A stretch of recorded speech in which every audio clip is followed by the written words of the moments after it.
antes de chamar o Cássio, a gente só esqueceu de uma informaçãozinha. O questionário que a gente apresentou é uma pesquisa feita aberta, então é tanto da administração pública quanto privada, tá? Não tem nenhum foco em específico.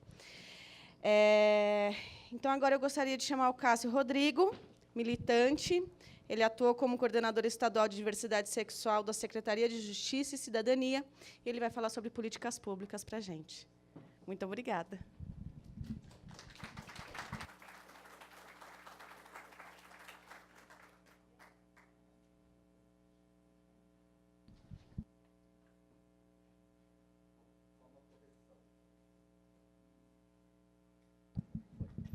Só uma correção, na verdade, eu fui coordenador.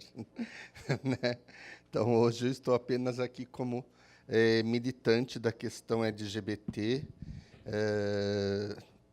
Já fui coordenador também municipal de diversidade sexual na Prefeitura de São Paulo, e hoje trabalho na Secretaria de Direitos Humanos com a parte de formação dos servidores, para as questões de direitos humanos e também para a questão LGBT.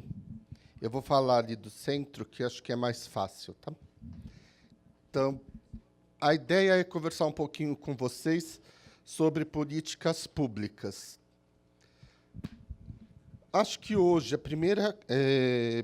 quando a gente pensa em políticas públicas para a população LGBT, o primeiro obstáculo que se coloca, pode passar, por favor, é a questão de que nós temos que, talvez...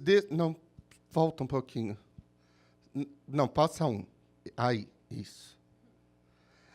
A primeira questão é que talvez a gente tenha que desconstruir o nosso olhar.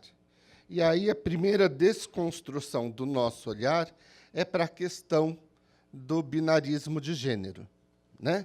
Porque acho que, quando a gente pensa em políticas LGBT, o primeiro obstáculo que se coloca é justamente a questão do binarismo.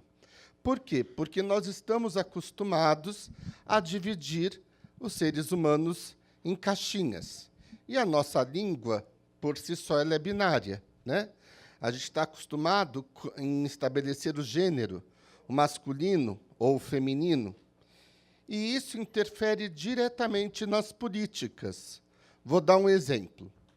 Quando eu estava coordenador municipal LGBT, eu fui uma vez no secretário de Trabalho e disse: olha, eu gostaria de ver o que você tem aqui de curso profissionalizante. Eu tenho uma turma, é uma turma de LGBTs. Ah, uma turma de gays? Eu disse: é. Qual foi o curso oferecido? Cabeleireiro. Foi o primeiro curso oferecido. Ele não me perguntou mais nada, ele não me perguntou qual era o talento, se as pessoas tinham algum outro interesse. Ele já linkou a questão da orientação sexual à questão do cabeleireiro. Ponto. Aí vocês vão dizer: ah, Cássio, mas foi uma pessoa. Aí eu fui, então, sair do espaço do serviço público e fui para o Sistema S. E fui pedir, então, um curso profissionalizante no Sistema S, e era uma turma só de mulheres lésbicas. Qual você acha que foi o curso que me ofereceram? Quase. Azulejista. Ou seja, vamos ensinar as lésbicas a pôr azulejo na parede. Por quê? Porque é justamente a questão que se tem de que o gay ele está abrindo mão da questão da sua masculinidade ou do seu gênero e está migrando, e que a mulher lésbica, no mesmo sentido, migrou. Então, o primeiro desafio é essa questão. Eu nem chego a falar da questão da identidade de gênero, porque daí é mais difícil ainda o entendimento quando a gente pensa em políticas públicas. E é por isso que eu trago para vocês, como desafio, a gente começar a conversar e a desconstruir o olhar. Por exemplo, se eu vou fazer um atendimento a esta pessoa, como é que eu vou tratá-la? Ou senhora, não é? porque ali a gente tem uma identidade feminina. Não importa se é uma mulher transexual. A identidade é feminina. Pode passar? Se eu olho para esta pessoa e eu vou fazer o atendimento, é A. Correto? Pode passar? E que imagem eu vejo aqui? Uma senhora, né? No máximo. Mesmo, e aqui eu trago um exemplo de alguém que sempre se reconheceu enquanto identidade travesti e sempre nunca escondeu que diz que seu nome era Astolfo, mas a identidade dela sempre foi feminina. Então, por que, às vezes, a gente tem dificuldade no nosso dia a dia, enquanto atendimento ao público, eu não vou entrar muito nisso, porque depois vem a Ariadne, de receber, por exemplo, uma pessoa assim, olha o RG e diz, não, mas então se seu nome é masculino, é O. Aonde está o O ali? Alguém consegue apontar para mim o O? Não, né? Não está. Só no RG. Aqui não está. Então, qual é a forma respeitosa de tratamento?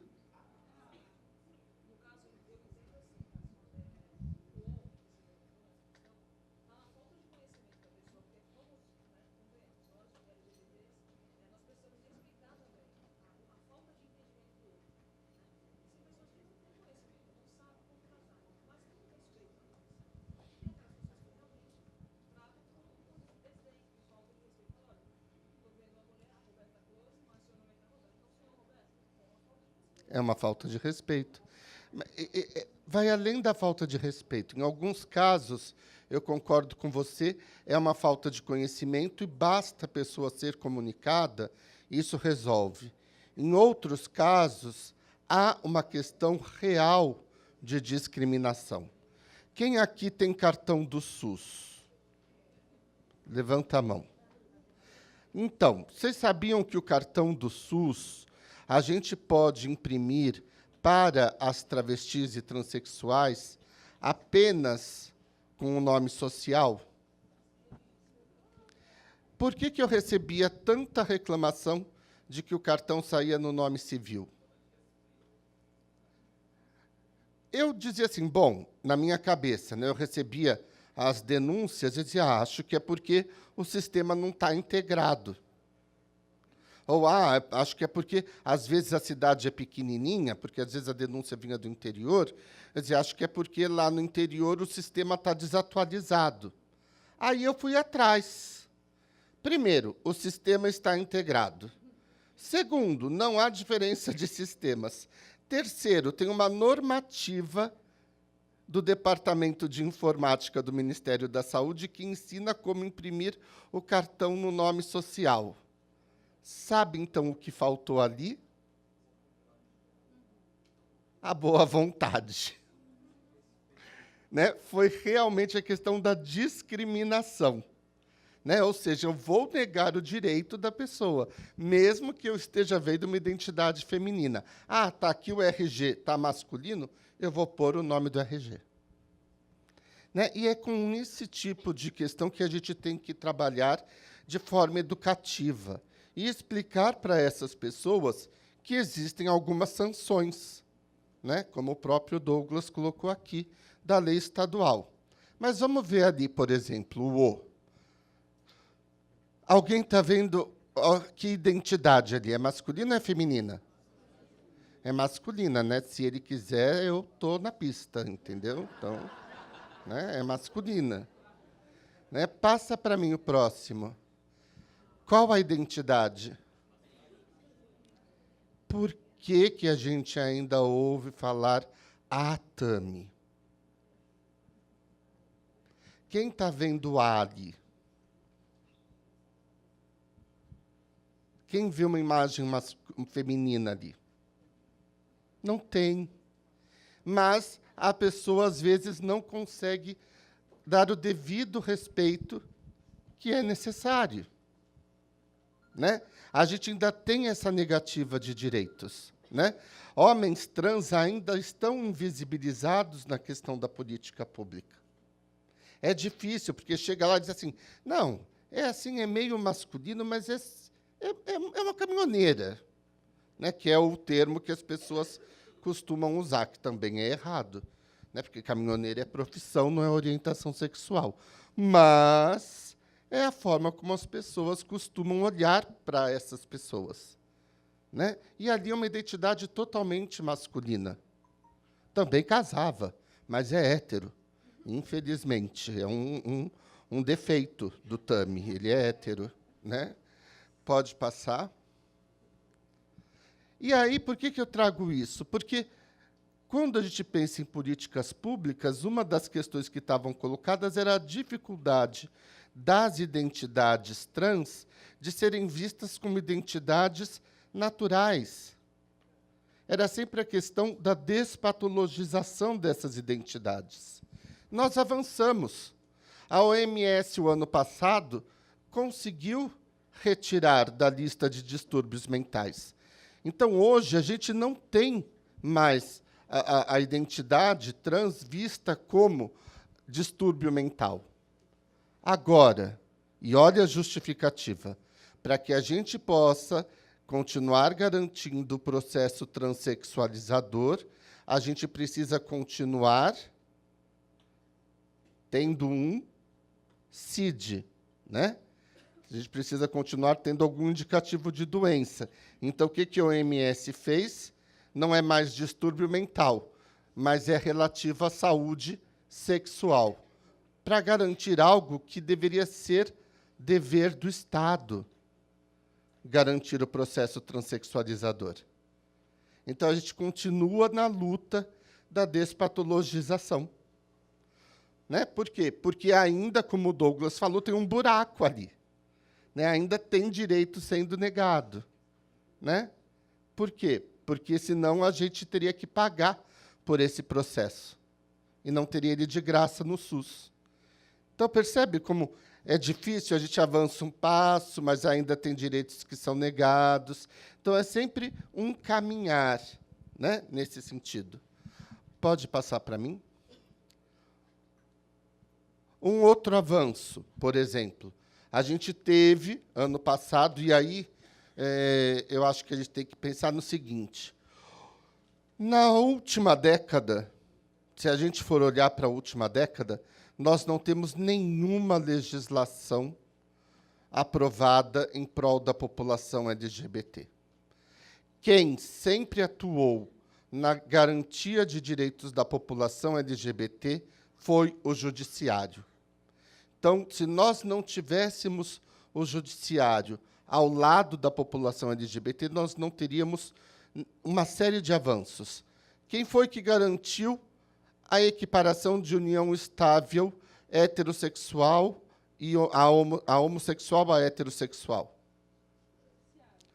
O Supremo, o Judiciário. Quem que garantiu que essas uniões poderiam ser registradas como casamento civil? O Judiciário pelo CNJ, Conselho Nacional de Justiça. Quem garantiu, por exemplo, a adoção no nome de 2 pais ou 2 mães? O Judiciário. Por quê? Porque era assim, eu tinha casado, então, com meu companheiro, a gente adotava a criança. Saía no nome dele. Se ele morresse, o que acontecia com essa criança? Voltava a ser órfão. Né? Então, se hoje nós temos o direito à adoção no nome de 2 pais e 2 mães, também é pelo judiciário, porque o legislativo nada fez pela população LGBT nessas décadas.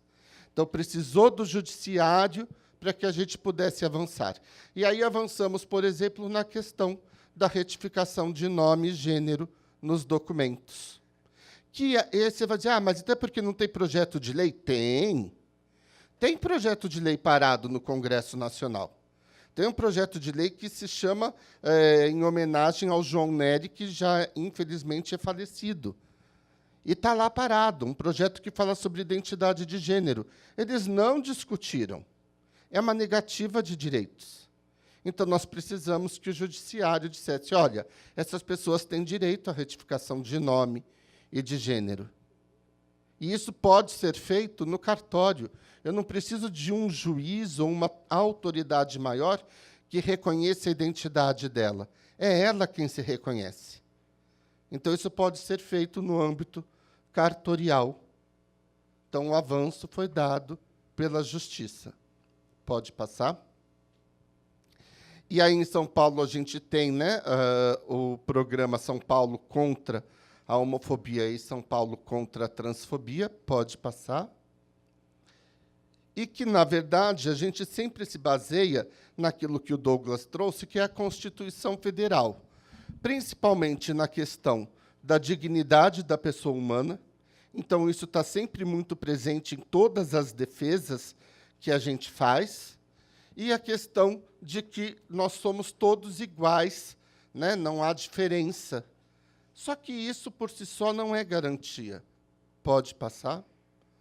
Por exemplo, a gente também se baseia na questão dos direitos sexuais e reprodutivos, né? Nós temos garantido nos direitos sexuais e reprodutivos o direito a escolher parceiro ou parceira sem discriminação, com liberdade e autonomia para expressar sua orientação sexual, se assim o desejar. Está lá. Está posto. Né? Então, o que isto causa para o meu vizinho? O que interessa para o meu vizinho se eu tenho um companheiro ou uma companheira dentro de casa? Nada. Né? O que isso vai interferir na vida dele? Nada. Ah, mas como é que eu vou explicar para o meu filho que na frente mora um casal de viado? Né? Então, a gente vai ver isso nos mapas que vão ser apresentados. Como está essa questão da distribuição da violência LGBTfóbica? Né? Por uma questão que é de educação da sociedade, porque o fato de eu ter um companheiro ou uma companheira não interfere na vida do meu vizinho. Pode passar? E aí a gente tem esse resultado, né? A gente não tem dados oficiais, infelizmente, né? A gente está aí no século XXI, como o Douglas falou, e o censo ainda não mapeou a população LGBT, então nós sequer sabemos qual é a realidade dessa população no país. O que nós temos são dados do terceiro setor. Então, o Grupo Gay da Bahia, que registra apenas as mortes que aparecem na internet ou nas redes sociais, com esse registro, diz que a gente tem uma morte a cada 25 horas, ou seja, quase que um por dia, né? Então, aí, no final do ano, é uma média de 340 mortes. Não estou falando de discriminação, estou falando de morte, né, de assassinato. Pode passar. E a gente tem a lei estadual, que é administrativa. Né?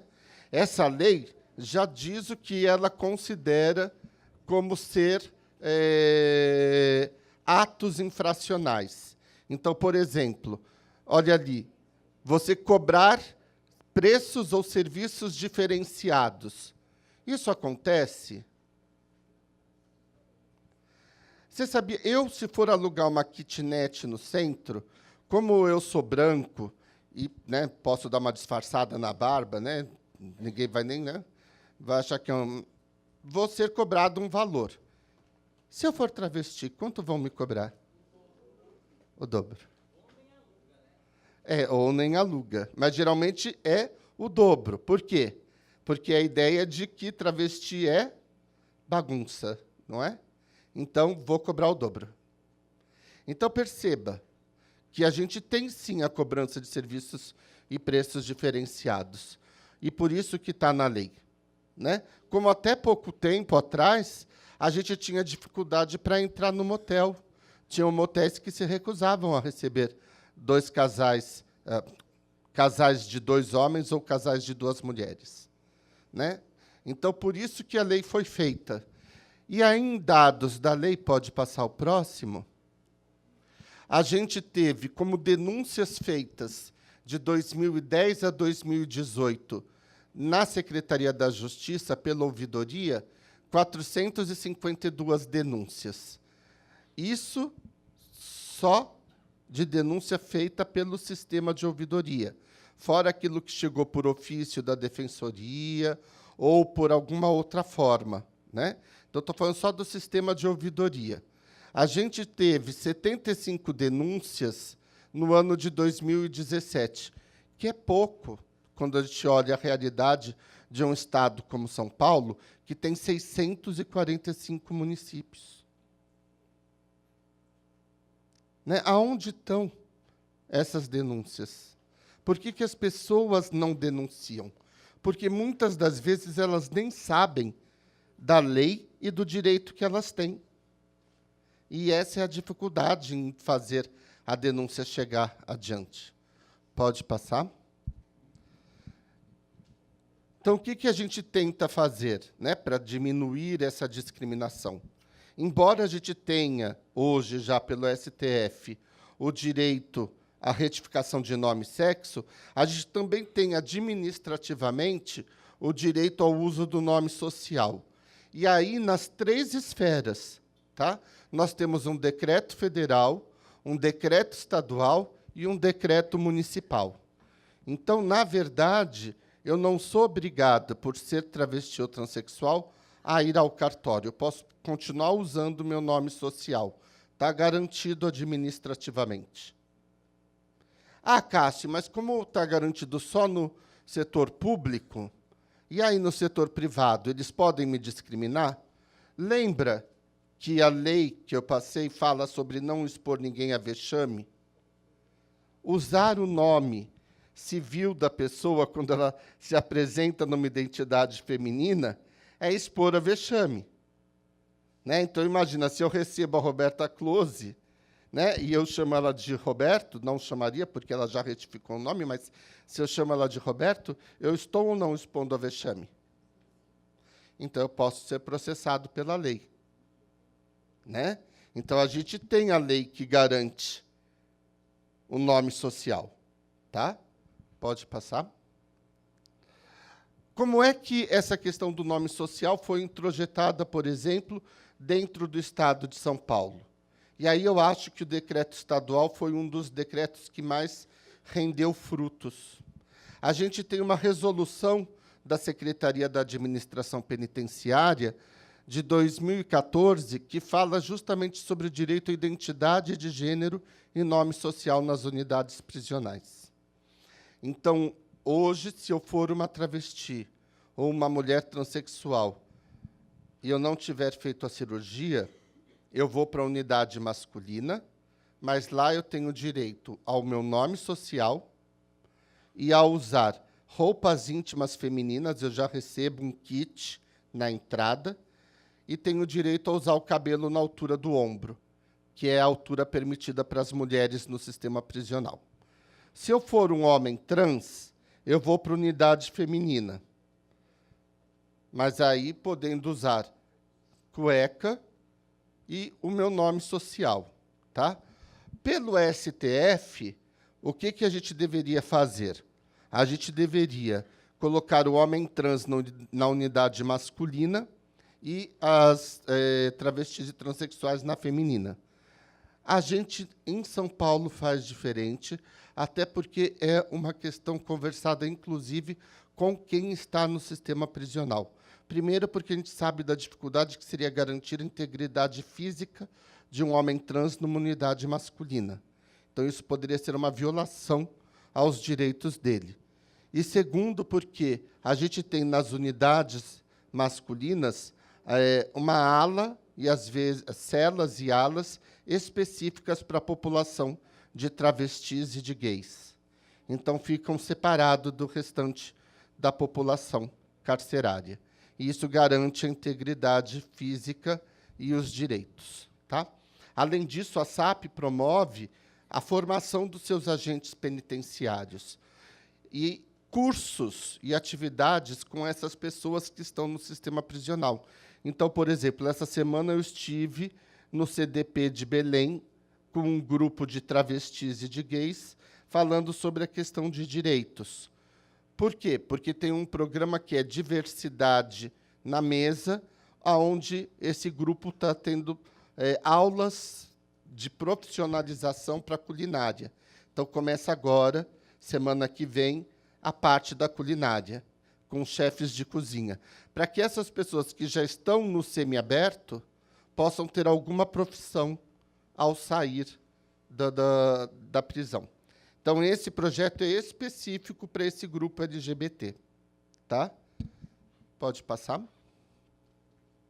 Na educação, a gente também avançou. Vou correr. A gente tem uma deliberação do Estado, e que essa deliberação é importante porque ela serve não só para escolas públicas, mas também para escolas privadas, tá? E que garante o registro escolar no nome social. Pode passar. A gente... Passa mais um para mim.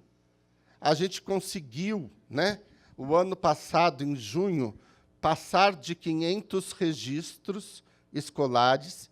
Isso é importante porque mostra um retorno de travestis e transexuais para as escolas, né? Isso prova também a evasão escolar, porque a gente tinha uma real evasão escolar, então agora há um retorno para as escolas.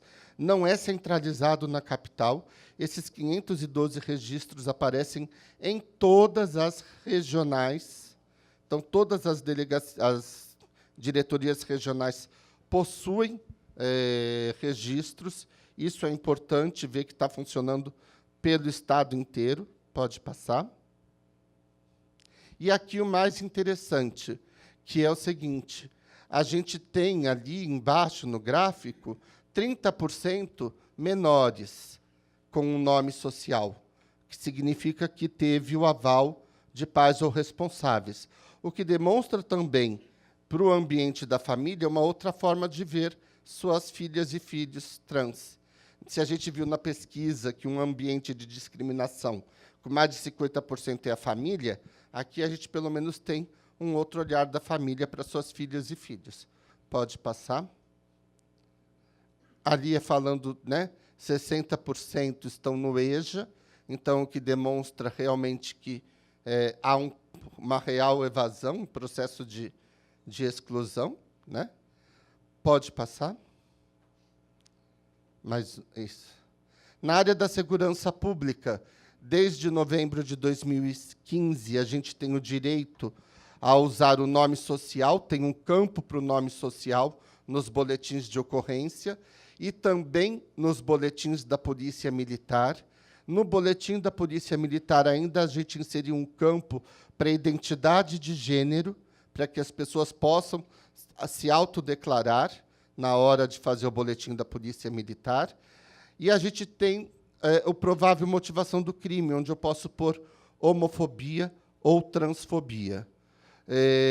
O que é interessante é que a gente sempre, no 29 de janeiro, manda por ofício para as delegacias o cumprimento dessas questões, falando, olha, lembrem, vocês têm campo, registrem como homofobia ou transfobia. Por quê? Porque tudo na segurança pública é por estatística. Então, eu preciso dessas estatísticas. Pode passar para mim? Então, só para vocês verem a estatística, nós tivemos 465 BOs entre novembro e dezembro de 2015, 1.917 em 2016, 1.541 em 2017 e 1.300 em 2018. Tá? Então, nos dados da segurança pública. Como não é crime a LGBTfobia, pode passar, os crimes são esses: injúria, ameaça, lesão corporal, calúnia, difamação, violência doméstica, né? Aí, como provável motivação, a homofobia ou a transfobia. Tá? Pode passar para mim. E aí eu finalizo justamente dizendo isso, que quem tem tomado a frente, né, nessas questões mais polêmicas é o judiciário. Então, o judiciário é quem tem legislado, principalmente em prol da população LGBT, com a união estável, o casamento, a retificação de nome e agora a criminalização da LGBTfobia. Pode passar? Era isso, obrigado.